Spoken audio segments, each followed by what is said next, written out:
You know that feeling when you get a raise and for exactly 3 weeks you feel like you finally made it, and then somehow you're broke again by week 4.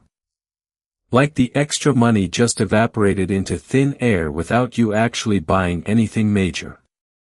You got the bump you deserved, but nothing actually changed. Your stress didn't decrease. Your options didn't expand. You're still stressed about money even though you're making more of it. And that's not random. That's not bad luck. That's not because you're bad with money. There's actually a ceiling on your salary, and most people hit it without even realizing it exists. My name is Nick, and I spend way too much time thinking about money, financial psychology, and why some people seem to break through their income limitations while others spend their entire careers bumping their heads on the same invisible barrier. If you're someone who feels stuck at your current income level no matter how hard you work, make sure you hit that subscribe button because this video is going to show you exactly what's holding you back and more importantly, how to break through it. Before we dive into what this salary ceiling actually is, let me ask you something. When you think about your income, what determines it? Most people will tell you it's their job. It's their boss. It's the company they work for. It's the economy. It's their degree. And sure, those things matter. But here's what most people completely miss. Your actual salary ceiling isn't set by any external factor. It's set by your identity. It's set by how you see yourself and what you believe you're worth. And once you understand how this works, you can literally hack your way past income plateaus that have been holding you back for years. Let me explain this with a scenario that probably hits a little too close to home. Imagine you're working a job making $50,000 per year. It's stable. It's fine. But it's also exactly what you expected to make. You didn't negotiate hard because you were just grateful to have the job. Your boss knows you need this job more than they need you, and that dynamic is reflected in your paycheck. Then one day something shifts. Maybe you get another offer from a different company at $55,000. Suddenly, you have options. And something interesting happens. That option itself changes your value. You walk into your boss's office with a different energy. You're not desperate. You're not grateful. You're a person with choices. And your boss senses it immediately. Suddenly, they match the offer or beat it. You get $60,000. You got an extra $10,000 just by having somewhere else to go. But here's where it gets really interesting. 2 years go by. You're crushing it at this job. You've been promoted twice. You're carrying projects that no one else can handle. You should be making $80,000. But your boss tells you the budget is tight and they can only offer you $5,000 more. You know you deserve better. Everyone around you knows you deserve better. But you don't leave. Why? Because you've built an identity around this job. You're the person who knows the systems. You're the person who can fix problems. You're the person who this company depends on. And walking away feels like abandoning your identity. This is what a salary ceiling looks like from the inside. It's not a number on a paycheck. It's an identity cage. And most people don't even realize they're in one until they try to break out. Research from the American Psychological Association shows that 73% of people who switch jobs receive raises between 10 and 20% just by changing employers. But here's the kicker. The same people who take those new jobs rarely negotiate aggressively for future raises at the new company. Within 3 years, they hit a ceiling again. They're right back to feeling stuck. Why? Because the raise they got from switching jobs wasn't enough to shift their identity. They still see themselves as a $55,000 person or a $65,000 person. They got a temporary boost, but their internal ceiling is still the same. Let me break down how this actually works in your brain. When you start a job, you have an initial salary number. Let's say it's $45,000. Your brain anchors to that number. It becomes your reference point. Everything after that is filtered through the lens of, I'm a $45,000 person. When you get a 5% raise to $47,000, you're still a $45,000 person in your mind. You just got a temporary bonus. The raise doesn't feel real because it doesn't match your identity. But here's what's fascinating. Once you get to about $50,000 to $55,000, something shifts. Your brain updates your identity anchor. Now you're a $50,000 person. And you build your lifestyle around that. Your apartment, your car, your food choices, your social circle, everything gets calibrated to a $50,000 identity. And now, when your company tries to give you a raise to $60,000, something weird happens. You experience anxiety instead of excitement. Because your identity as a $50,000 person is being challenged. You've built an entire life around that number. You know how to be a $50,000 person. You know how to live on that salary. You know what that buys you. You know who your peers are in that income bracket. Suddenly becoming a $60,000 person requires a complete identity restructuring. And most people would rather stay comfortable in a lower income than deal with that identity disruption. This is called the identity income gap, and it's the primary reason salary ceilings exist. Your income can't sustainably exceed your identity. If you try to make more money than you believe you deserve, your brain will self-sabotage you back down to your identity level. It's like your mind has an internal thermostat set to a specific income temperature, and when your salary gets too far above that, something is going to break. You'll make a financial mistake. You'll miss an opportunity. You'll self-sabotage at a crucial negotiation. You'll leave a high-paying job for reasons that don't make sense. Your brain will find a way to bring your income back into alignment with your identity. But here's where it gets really interesting. And this is something that will probably blow your mind if you let it.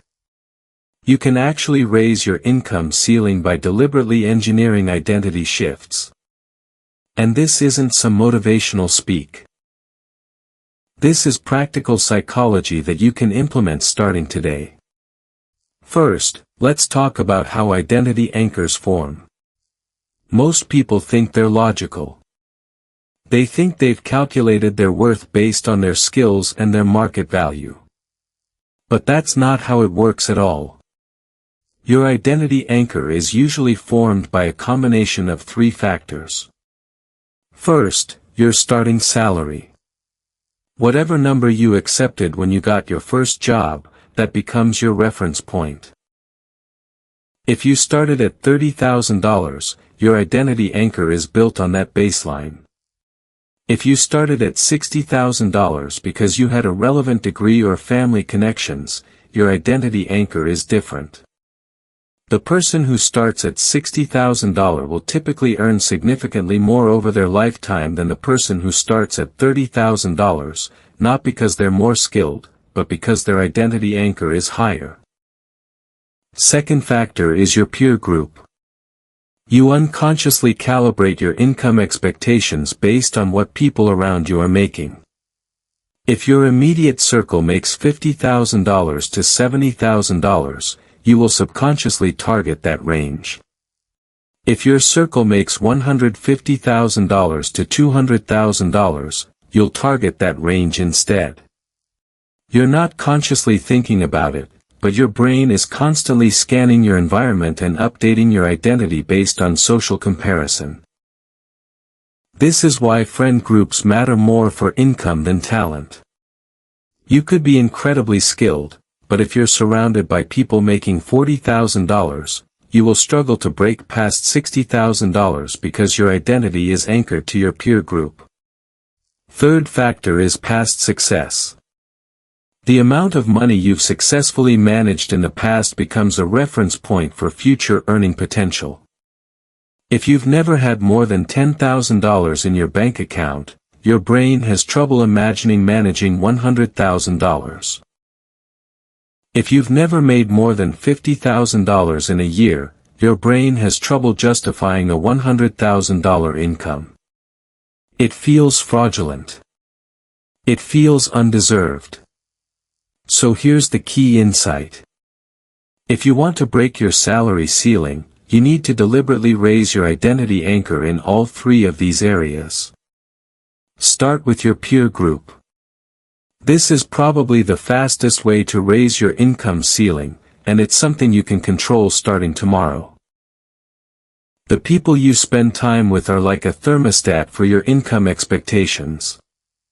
If you want to earn more, you need to deliberately spend time around people who earn more. And I don't mean superficially.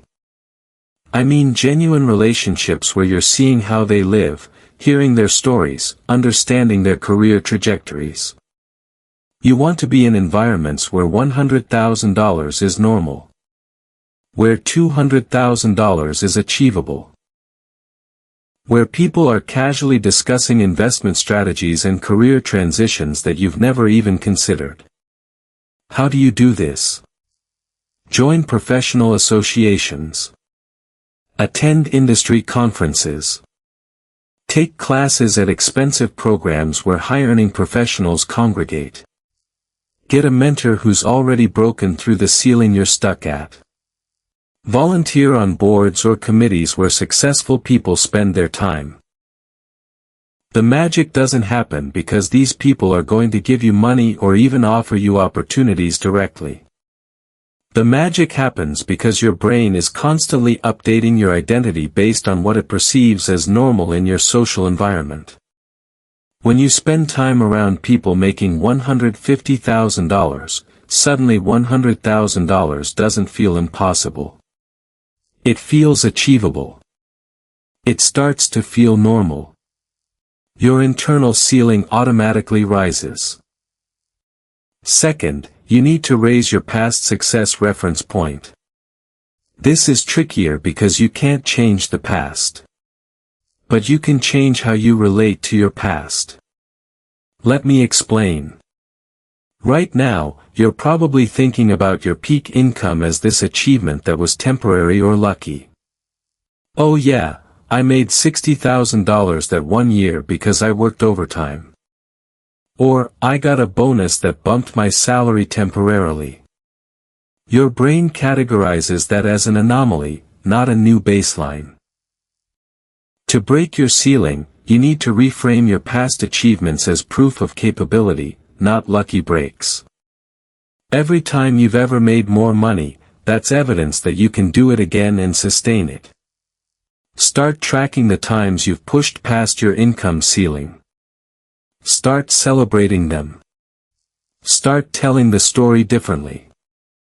Instead of, I got lucky with that bonus, try, I demonstrated I could earn $70,000 that year, which proves I'm capable of sustaining that income level. But here's the thing that most people miss. Raising your identity anchor isn't enough. You also need to address the beliefs that are keeping you stuck at your current ceiling. And these beliefs are usually invisible. They're so much a part of how you see the world that you don't even notice them. Common belief number 1, I need to earn it before I can spend it. This belief keeps you trapped at your current income level because it creates a catch-22. You need money to learn how to manage a higher income. But you won't earn a higher income until you learn how to manage it. So you stay stuck. To break this pattern, you need to start spending like you earn more than you currently do. Not recklessly. Not on things you don't need. But on things that matter to you. Take the professional development course that costs $2,000. Join the networking group that costs $1,500 a year. Upgrade to the office space that costs more but has better energy. These aren't frivolous expenses. They're investments in your identity. They're proof to your brain that you're not a $50,000 person. You're someone who's willing to spend like a $100,000 person. And when your brain updates that identity, your income will follow. Common belief number 2, my boss controls my income. This belief is insidious because it's partially true. Your boss does control the salary they're willing to pay. But they don't control your income ceiling. You do. This is why people get stuck in jobs. They negotiate once, they get a number, and then they treat that as fixed. But your salary is not fixed. It's a negotiation that should happen once a year minimum. And most people don't negotiate. Why?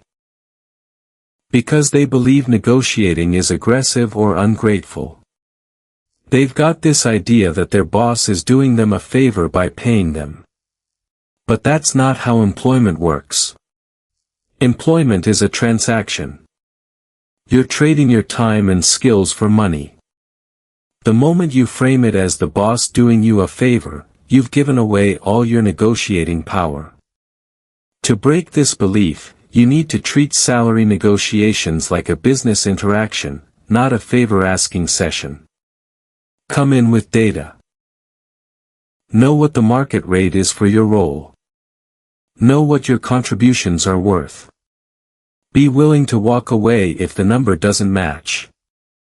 The moment your boss knows you're willing to leave, the dynamic completely shifts.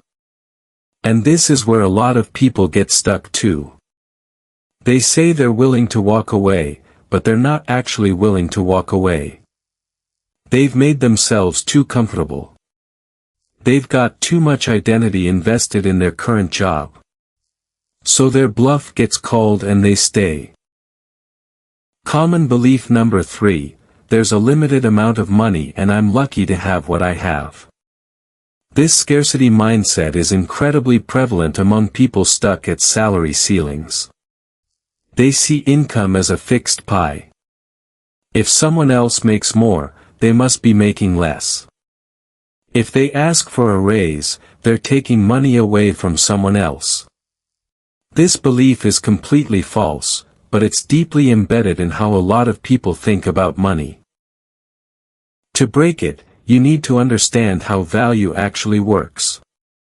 Value is created, not distributed. When you improve your skills, you create value.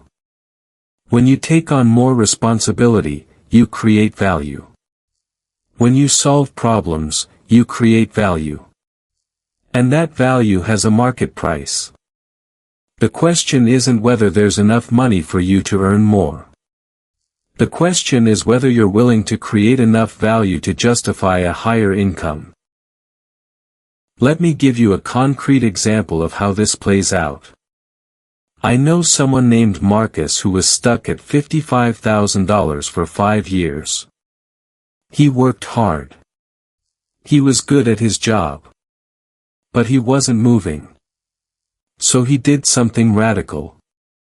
He started interviewing at other companies and actually got offers. One offer was for $75,000. Instead of taking it, he walked into his boss's office and said, "I got an offer for $75,000. Before I accept it, I wanted to give you the chance to match it." His boss's response was interesting. He didn't say yes. He didn't say no. He said, "Marcus, I can only go to $60,000. That's the budget. And Marcus walked. He took the $75,000 job. But here's what's important.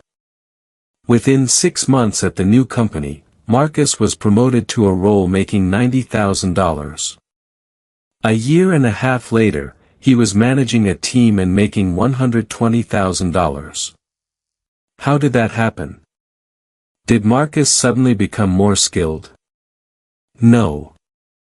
Did the job market suddenly reward him more? Partially. But the real shift was internal. By taking the $75,000 job, Marcus updated his identity. He's no longer a $55,000 person. He proved to himself that he could get a higher offer. And once that identity shifted, the rest followed. He performed better. He negotiated better. He positioned himself for advancement more aggressively. And here's the thing that makes this pattern so powerful. Once Marcus broke through his ceiling, the salary increases started happening faster. The first jump from $55,000 to $75,000 took 5 years of being stuck. But the jump from $75,000 to $90,000 took 6 months. And the jump to $120,000 took another 18 months. The higher you climb, the faster you can climb because your identity is no longer constraining you. Now, I want to address the thing that everyone is thinking at this point. Nick, what if I break my salary ceiling and then I can't sustain it? What if I take a higher paying job and I'm not actually good enough for it? This is the real fear underneath the ceiling. And it's a legitimate concern. But here's the truth. You're probably already capable of doing a job that pays $30,000 more than you currently make. The only reason you don't have that job is because you haven't positioned yourself to get it. You haven't applied. You haven't networked your way into the opportunity. You haven't asked for it. The capability is there. The confidence isn't. And confidence only comes from evidence. You need to prove to yourself that you can do more.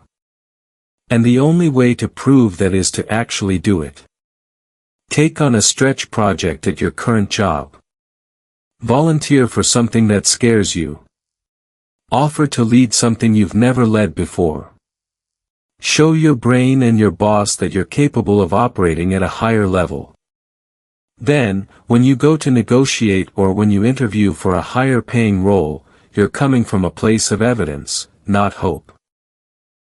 Let me talk about the practical mechanics of actually breaking through your ceiling. Because identity shifts are important, but you also need concrete actions.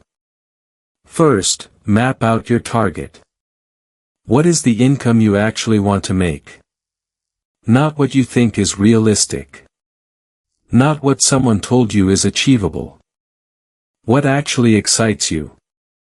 What number, if you made it, would feel like a real breakthrough? Write it down. Say it out loud. Get specific with it. Your brain is much more likely to work towards something that's clearly defined than something vague. Second, figure out who is already making that income. Find someone in your industry or adjacent to your industry who's already broken through to your target number. Study their path. How did they get there? What decisions did they make? What risks did they take? This isn't about copying them. It's about gathering evidence that your target is actually achievable. It happens. It's real. Third, identify one specific action you can take in the next 30 days to move closer to your target. This might be updating your resume. It might be reaching out to someone for informational interview. It might be taking a course in something that would make you more valuable. It might be negotiating with your current boss. Pick one thing. Not 10 things. One thing that will move the needle. Fourth, document your progress. Keep a file of your wins. When you complete a project, when you get positive feedback, when you solve a hard problem, write it down. This is your evidence file. When you go to negotiate or interview, this is what you reference. You're not saying, "I think I'm worth more." You're saying, "Here's the evidence that I'm worth more." Fifth, this is the one that most people skip. Update your identity actively. Stop saying, "I'm a $55,000 person." Start saying, "I'm someone who's working toward $100,000. Start spending time around people who make more. Start reading about people in your field who've made the jump. Start dressing slightly nicer than you currently do. This sounds silly, but your brain takes cues from your environment and your choices. When you upgrade your environment and your choices, your identity starts shifting automatically. The last thing I want to address is the guilt that comes with earning more. A lot of people, especially people from lower income backgrounds, experience shame or guilt when they start making significantly more money. They feel like they're betraying their origins. They feel like their family or friends won't understand. They feel like they don't deserve it. This guilt will absolutely sabotage your income growth. You'll either stop taking opportunities or you'll make self-destructive choices to bring yourself back down to an income level you feel you deserve. To move past this, you need to reframe earning more as giving yourself more options. More money doesn't make you a bad person. More money gives you more freedom. More money lets you help your family more. More money lets you take risks that poor people can't take. More money lets you invest in your health and your future. Reframe it that way. Make earning more about expanding your possibilities, not about becoming someone different. Here's the thing that will absolutely transform your income if you let it. Your salary ceiling isn't immovable. It's not based on your talent or your degree or the economy or luck. It's based on identity. And identity can be changed. You can raise your income ceiling by systematically updating your peer group, reframing your past wins, addressing your limiting beliefs, and taking concrete actions that prove to your brain that you're capable of earning and managing more money. Start today. Pick your target income. Find someone who's already there. Take one action in the next 30 days. Update your identity. Do this consistently, and I promise you, within 18 months to 2 years, you'll break through your ceiling. You'll be making more than you thought was possible. And more importantly, you'll have proven to yourself that income isn't something that happens to you. It's something you create. If this helped you see your salary potential differently, make sure to hit that subscribe button and give this video a thumbs up. Thanks for watching, and I'll see you in the next one.